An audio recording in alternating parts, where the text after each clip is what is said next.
Avertissement, le milieu chaufferie est réservé aux professionnels formés car le milieu est potentiellement dangereux. Il y a un risque d'explosion, d'électrocution, d'intoxication mortelle au CO et de brûlures graves pour l'intervenant.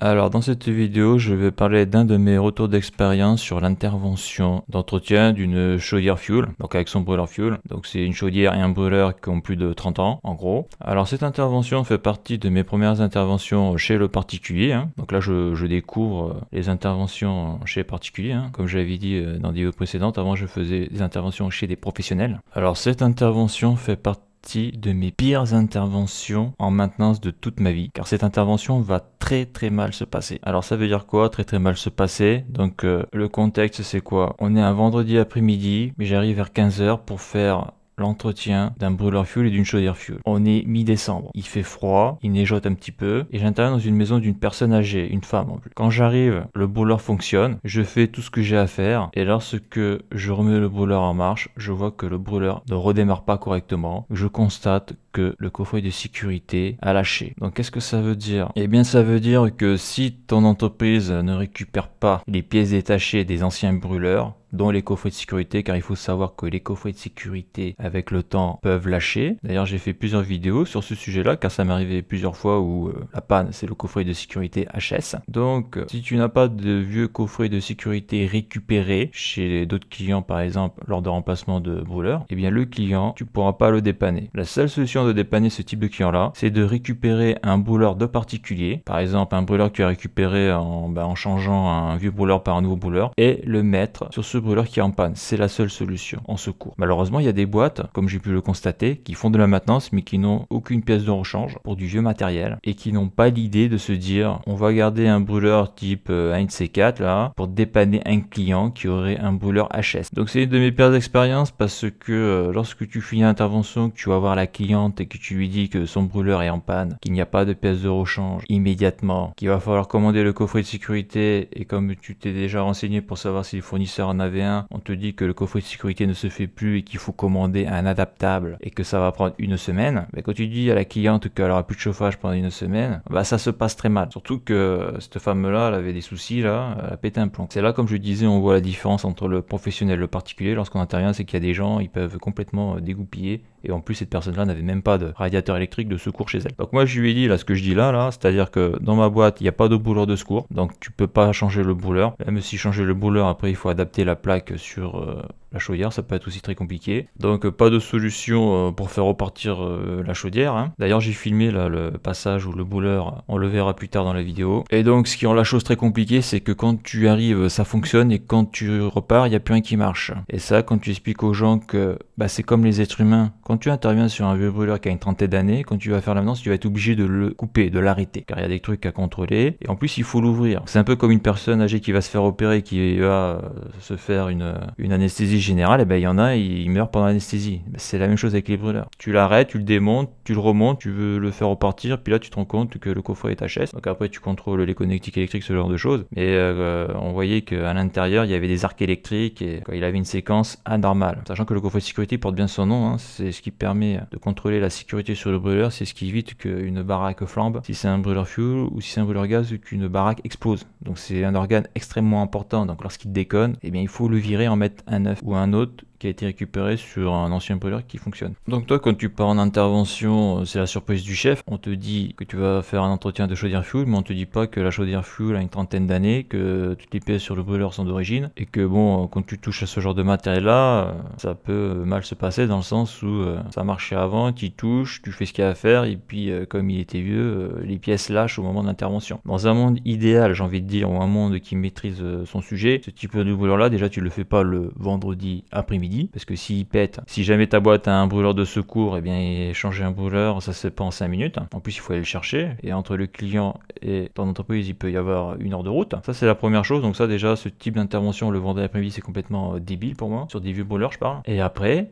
quand tu as du vieux brûleur comme ça, tu fais pas l'entretien du brûleur et de la chaudière au mois de décembre. Je sais pas ce qui se passe dans la tête des gens, mais quand tu as un vieux truc qui risque de lâcher à tout moment, parce que c'est ça, hein, une machine lorsqu'elle a un certain âge, fais ça avant le commencement de la saison de chauffe. Si ça avait été fait par exemple au mois de septembre, ou même au mois d'août, au mois de juin, quoi, hors saison de chauffe, eh bien ça aurait lâché, ok, il n'y a plus de chauffage, mais c'est pas grave, parce que la saison de chauffe n'a pas commencé. Parce qu'il faut savoir qu'en plus, cette chaudière-là faisait l'eau chaude sanitaire, donc la cliente n'avait plus de chauffage et plus d'eau chaude sanitaire. Donc voilà pourquoi ça a été une de mes pires interventions, parce que 1, tu passes pour un con, 2, le client peut t'agresser verbalement. Voilà, donc moi je fais la technique, hein, je fais pas de l'assistance sociale ni de la psychologie, hein, parce que là après on rentre dans un autre domaine. Hein. Gérer une personne en crise, il y a des formations pour ça. Moi j'en ai pas suivi, donc c'est pas mon domaine de compétence. Voilà, et en plus, c'est une conscience professionnelle, ça te fait chier parce que tu laisses le client en panne et après ça t'empêche de dormir.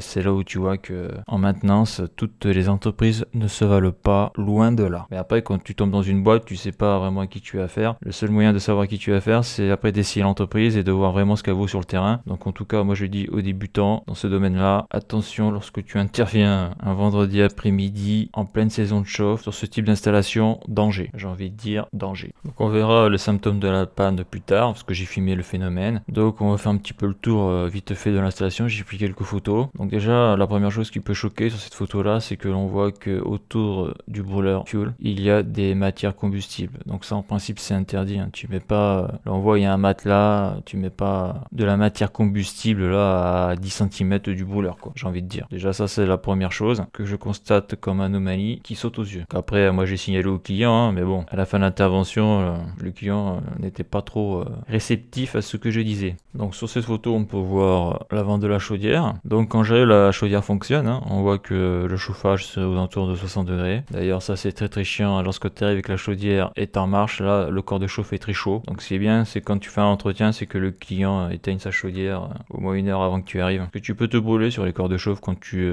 grattes dessus, quand tu aspires la merde avec ton aspirateur, ça peut l'endommager en plus. Donc ça c'est la documentation de la chaudière TR2B Chappé, notice de montage. Donc sur cette notice on voit des choses intéressantes, hein. Donc on voit que c'est plus tout jeune, hein. On voit le numéro de téléphone, ça n'existe plus ça en France. Donc là on a les caractéristiques, bon c'est illisible.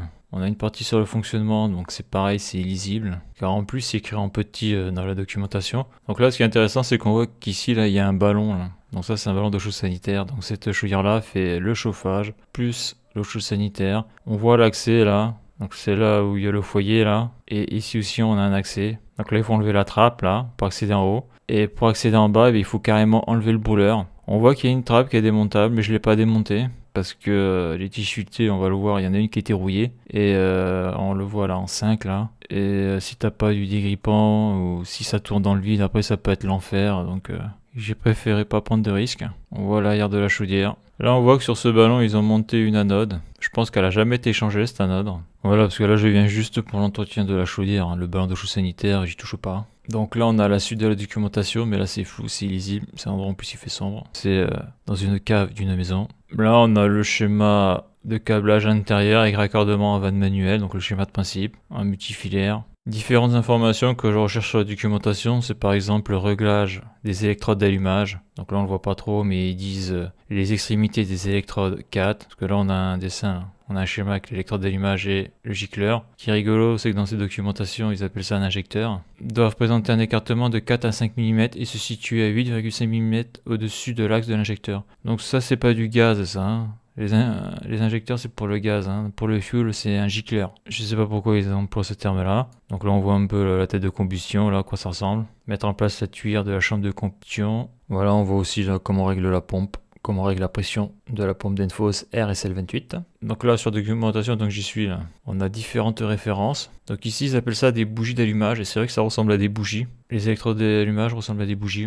Là on a le petit schéma de principe du brûleur ici là. Faut savoir que pour accéder à la tête de combustion, il faut tomber le brûleur et il faut démonter là la tuyère là, ce qu'ils appellent. Quoi, la tête quoi, en faisant un quart de tour. Donc là on a le schéma électrique, schéma de raccordement avec vanne motorisée. Voilà, là je montre un peu là. Un schéma de principe aussi, qui est un peu flou. Là on voit la plaque signalétique du brûleur, donc c'est un Orteli OEP10 et on voit qu'il date de 1991. Donc le brûleur là, lorsque j'interviens, il a 29 ans. 29 ans et le coffret de sécurité a l'air d'être d'origine. Donc 29 ans pour un coffret de sécurité, c'est joli, je trouve. C'est très joli. Et on voit une chose qui est toujours un peu spectaculaire avec les brûleurs fuel et les chaudières fuel, c'est leur durée de vie. Parce que 30 ans, aujourd'hui, c'est extrêmement vieux, sachant qu'on avait pu voir dans d'autres vidéos qu'on pouvait avoir des brûleurs qui montaient jusqu'à pratiquement 50 ans. Pourtant, à l'époque, c'était pas spécialement la philosophie de faire du matériel durable. Aujourd'hui, c'est à la mode. On nous parle tout le temps de matériel durable, mais tu vois qu'il y a 50 ans, le matos qu'ils faisaient, même il y a 30 ans, ça tenait la route, quoi. En tout cas, pour le fuel. Donc, on peut voir à l'arrière le vase d'expansion. Donc, lui, il est plus d'origine. On voit qu'il a été changé et on voit qu'il est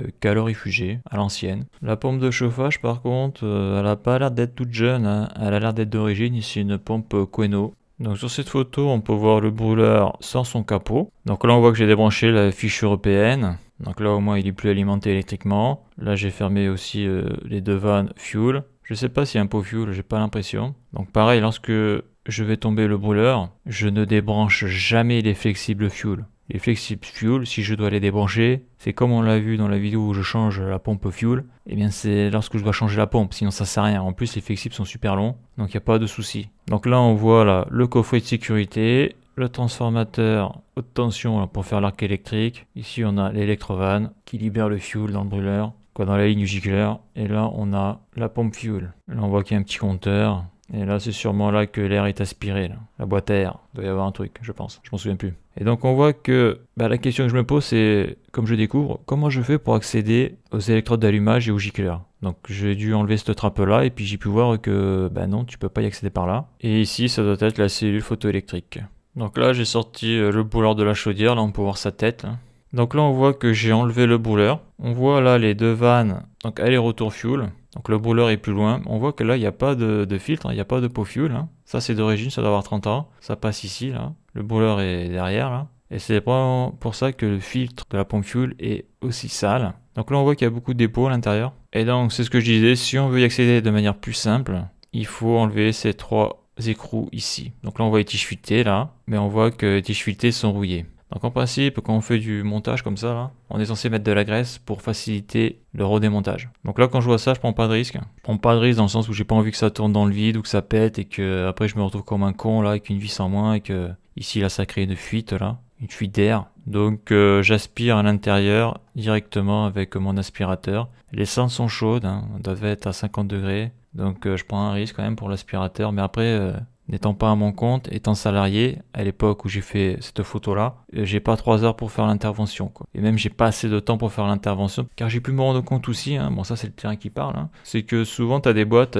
on va te dire ouais t'as 1h30 pour faire l'intervention, ceux qui prennent pas en compte le temps de trajet, quoi. Alors ça c'est trop rigolo à observer ça. Bon rigolo, façon de parler, parce qu'après ça se passe mal avec l'entreprise, parce que ça te force à bâcler le travail, à faire de la merde, donc au bout d'un moment c'est une conscience professionnelle, tu t'énerves, quoi. Donc à noter que là il y a la vis qu'il faut dévisser pour soulever le brûleur et l'enlever entièrement, donc c'est prévu, c'est fait pour. Donc là le système de Riolo je le trouve pas top. Et en haut de la chaudière donc il suffit d'enlever cette trappe là et on accède au corps de chauffe de la chaudière. Donc là après avec une brosse, j'ai gratté un petit peu là, j'avais une brosse métallique et un hérisson métallique aussi, je m'en souviens plus trop. Donc après tu brosses, quand tu brosses en haut tout ça, après tu aspires en bas avec l'aspirateur. Donc on voit comment c'est foutu. On peut voir là sur le fond là, le vase d'expansion. Alors pour accéder au gicleur et aux électrodes d'allumage, eh bien il faut au niveau là de la tête du brûleur lui faire une sorte de quart de tour. On voit les encoches là pour pouvoir l'enlever. Donc il faut carrément enlever la tête du brûleur. Donc sur cette photo on peut voir le résultat. Une fois que tu enlèves la tête là, eh bien tu as accès à l'électrode d'allumage et au gicleur et au déflecteur. Donc on voit que le gicleur il est un peu carbonisé, il est sale. Donc cette chaudière là elle a une particularité, c'est qu'elle ne fait pas que du chauffage, donc elle ne fonctionne pas que pendant la saison de chauffe, elle fonctionne toute l'année parce qu'elle fait aussi l'eau chaude sanitaire. Donc c'est probablement pour ça que c'est aussi sale. On remarquera qu'il y a une sorte de ressort là. Donc sur cette photo j'ai enlevé l'ensemble déflecteur électrodes d'allumage. On voit que tout est fixé là. Et donc si tu veux accéder aux électrodes d'allumage, il faut les démonter. Donc là c'est ce que j'avais fait car on peut constater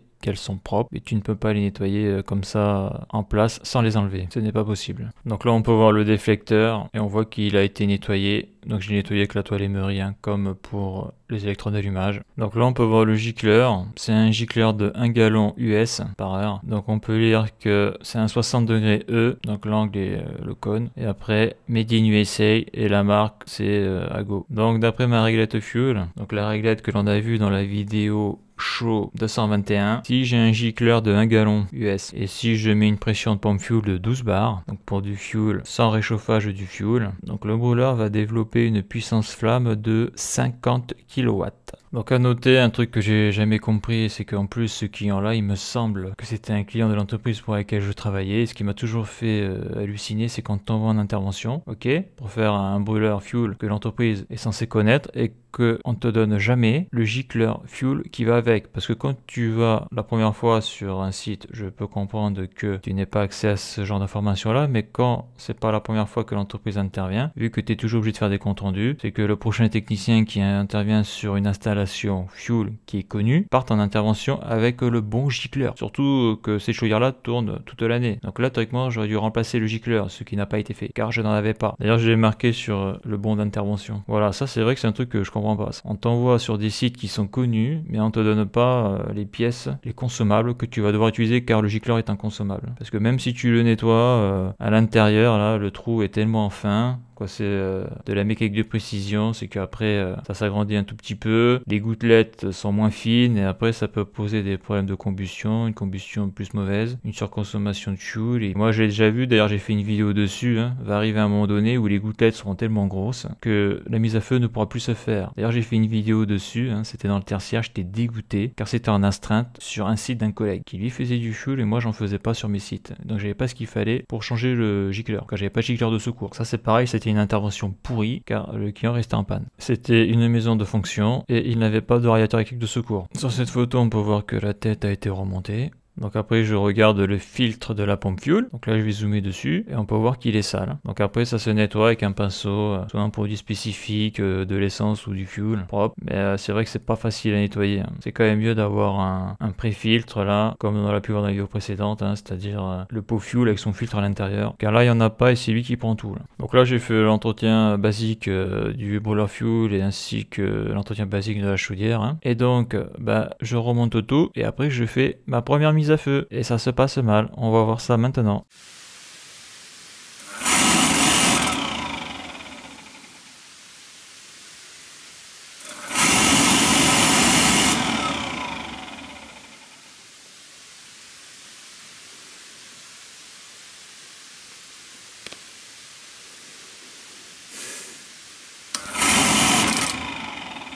Donc là, tu as pu voir le comportement complètement erratique du brûleur. Il démarre, il s'arrête. On voit qu'au niveau du coffret de sécurité, il y a plein d'étincelles. Donc là, je vais remettre la séquence. Voilà.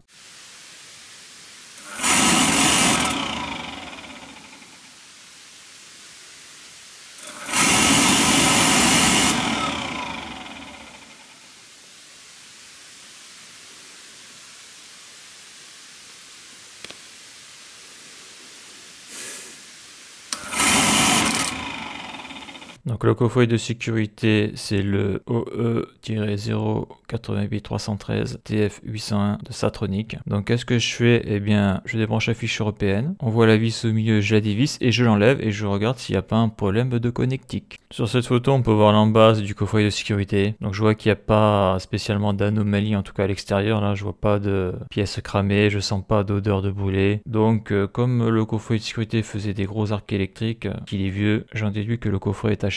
Alors je me souviens plus si j'ai démonté la platine parce que l'on peut voir là les deux vis là pour voir l'état des connectiques à l'intérieur. Je me rappelle plus et j'ai pas pris de photo, donc je prends pas tout en photo. Donc moi ce que je fais, je suis sur le terrain, j'appelle mon entreprise, donc je leur signale le problème, je demande s'ils ont pas un coffret de sécurité de ce style là, car comme j'ai dit tout à l'heure, en principe tu récupères, après il faut avoir de la place, mais en principe il y a de la place, tu récupères sur les vieux brûleurs les pièces détachées pour pouvoir justement dépanner un client comme ça. Donc dans l'atelier il n'y avait pas de pièces détachées, d'ailleurs l'atelier était très propre, hein, mais il n'y avait pas de vieilles pièces détachées, c'était que des pièces neuves et de souvenirs pour les chaudières murales. Mais voilà, donc pas de coffret de sécurité à mettre, un ancien par exemple, pas de brûleur de secours pour dépanner un client. Souvent les artisans c'est ce qu'ils ont un brûleur de secours pour dépanner les clients qui sont en panne de brûleur, mais bon moi je travaille pas pour un artisan, je travaille pour une entreprise. Et aussi j'apprends que le coffret de sécurité ne se fait plus et qu'il va falloir commander un adaptable ou alors changer carrément le brûleur. Donc en principe hein, au niveau coffret de sécurité il y a toujours un adaptable parce que ça reste qu'un brûleur fuel, une allure, une pression de pompe. Donc la séquence des brûleurs fuel, j'ai envie de dire, surtout à cette puissance-là, c'est toujours la même chose, quoi. Donc le client va rester en panne sans chauffage et sans eau chaude sanitaire. Donc là on peut voir un petit zoom sur le coffret de sécurité. Et à l'arrière du coffret de sécurité, on peut voir ce qu'il y a de raccordé donc sur les cosses. Là on voit 1, 2, 3, 4, 5, 6, 7, 8, 9. Donc c'est pour ça que ça a été une de mes pires expériences professionnelles parce que t'as rien pour dépanner. La panne est simple en plus, coffret sécurité HS. Le client n'a plus de chauffage, n'a plus d'eau chaude sanitaire. Plus c'est une femme, elle pète un plomb. Elle me répète 50 fois avant que vous arriviez, ça marchait, maintenant ça marche plus. Tu lui expliques que lorsque tu fais de la maintenance, tu dois arrêter le brûleur, tu dois l'ouvrir, tu as des choses à faire dessus. Et donc après tu dois le redémarrer pour contrôler que ça fonctionne bien et que ça redémarre plus parce que le brûleur a 30 ans, le coffret a 30 ans et il est mort dans tes mains. Et ça arrive. Ça, c'est comme quand tu démontes un carter et que la vis pète. C'est le même phénomène. Si tu touches pas, il se passe à rien. Par contre, au bout d'un moment, il y a un boulot à faire, donc il faut toucher, quoi. Donc c'est pour ça que ce type d'intervention sur du vieux brûleur, sur une chaudière qui fait tout, le vendredi après-midi, en plein mois de décembre alors qu'il caille, c'est chercher les emmerdes. À mon avis, d'ailleurs, j'ai dit à l'entreprise, à mon responsable, pourquoi vous faites des interventions aussi sensibles pendant ce moment-là. Toujours le problème des gens qui sont dans leur petit bureau, là, au chaud, là. C'est pas eux qui vont sur le terrain. C'est pas eux qui font le boulot et c'est pas eux qui sont en première ligne quand ça pète. Que le client quand il t'agresse, c'est pas ton chef qui l'agresse, c'est toi et en plus c'est en face à face. Même si ton responsable se fait agresser, ça sera que par téléphone. Mais par téléphone, voilà, c'est facile à gérer, tu raccroches, terminé, quoi. En face to face, c'est pas la même musique. Donc vraiment une sale intervention pourrie, hein, je suis pas prêt de l'oublier celle-là, qui fait qu'aujourd'hui quand je suis en entreprise au niveau du fuel, déjà je rigolais pas trop avant, mais maintenant je rigole plus du tout là. C'est-à-dire que si j'ai pas le matos, je fais plus. Ce qui fait que trouver une entreprise carrée dans ce domaine-là, ça va être compliqué, ce qui fait qu'il est probable que je ne fasse plus de fuel, en tout cas en étant salarié, car là ça m'a servi de leçon. Tous ces manquements, voilà, c'est même à te dégoûter du boulot, quoi. Donc je sais plus s'ils ont changé le coffret sécurité ou si c'est le boulot qui a été changé. En tout cas ce que je sais c'est que ce n'est pas moi qui ai été faire le dépannage, car je ferai une autre vidéo sur ce sujet là, mais souvent dans ce genre de boîte il y a une panne, donc le technicien A trouve la panne, il dit les pièces qu'il faut commander et c'est le technicien B qui va réparer. Et des fois lorsque le technicien B va réparer, en réalité la panne c'était pas du tout ça. Donc c'est vrai que c'est un petit peu chiant de pas dépanner les pannes que l'on a trouvées. Après si toi aussi tu as déjà fait des interventions pourries de ce style là, tu peux laisser un commentaire sous la vidéo, c'est toujours intéressant de voir que ça arrive aussi aux autres. Donc pour finir cette vidéo, je vais remettre la séquence de la panne et puis à bientôt pour une prochaine vidéo.